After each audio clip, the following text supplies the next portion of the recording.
The beautiful coast of Maine has produced its share of mighty fine country baseball players. One of them just got in the Maine Sports Hall of Fame this summer. Her name is Maxine Drinkwater Simmons, and she is in a league of her own. There's no crying in baseball. There's no crying in baseball!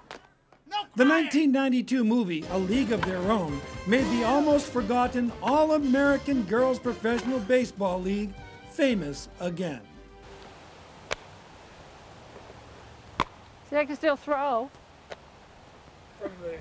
Maxine Drinkwater of Camden was 18 years old when she went for a tryout in 1954. She loved the game, and she still does. Two hands. Not this one hand stuff. All the girls tried out together, and then a draft was held. Maxine was the first player picked. I do remember fielding a lot of ground balls, and the veteran players were there to help you. And they played against you and told you what to do and what you were supposed to be doing. And Maxine still has her contract from the South Bend Blue Sox. She was paid $60 a month. Another $115 a month was given to her for expenses. She didn't care. She just wanted to play ball, and pro ball was fun. The Blue Sox were a good team. They went 48-44, finishing in second place, 5 games behind the Fort Wayne Daisies. we had a big grandstand where we played, which made it good.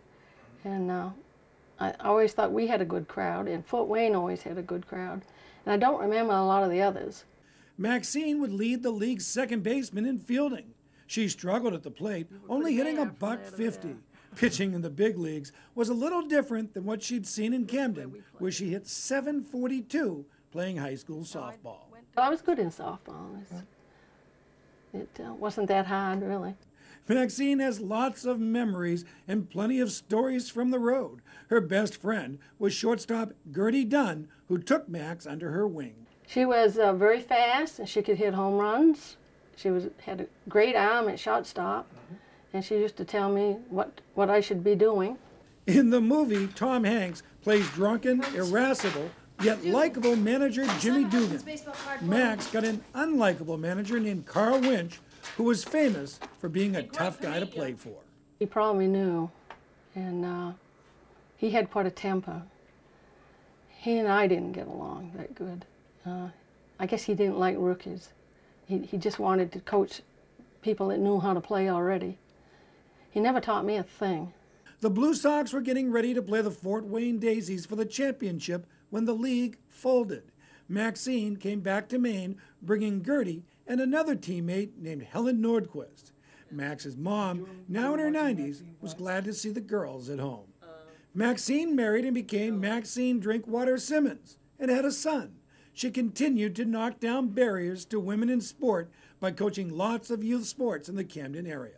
Well, in this little league, in Babe Ruth, I coached that too for 2 or 3 years. That the men didn't accept us there either, women. And I never got to coach any all-star teams, even if my team won. Really? Mm-hmm. Never was asked. So, what does that tell you? Max regrets she didn't take a uniform. She gave away her glove. She doesn't know what happened to her spikes. She came back to Maine and played 30 years in various softball leagues. I miss that more than anything, really. Miss the camaraderie? Yes. Yeah. We had good teams in that. But, they wasn't going to let me play at first because I was professional. But then they all decided that it was okay. There was players as good as I was. That's doubtful. In fact, being picked #1 in a Major League Baseball draft may make Maxine Drinkwater Simmons the greatest player to ever come out of Maine. On the last day that they played, Maxine's teammate told her, "Take your uniform home. I don't think we'll be back next year." Maxine didn't do it, saying it just wouldn't be right. Wouldn't you love to see the uniform that Maxine wore in the All-American Girls Professional Baseball League?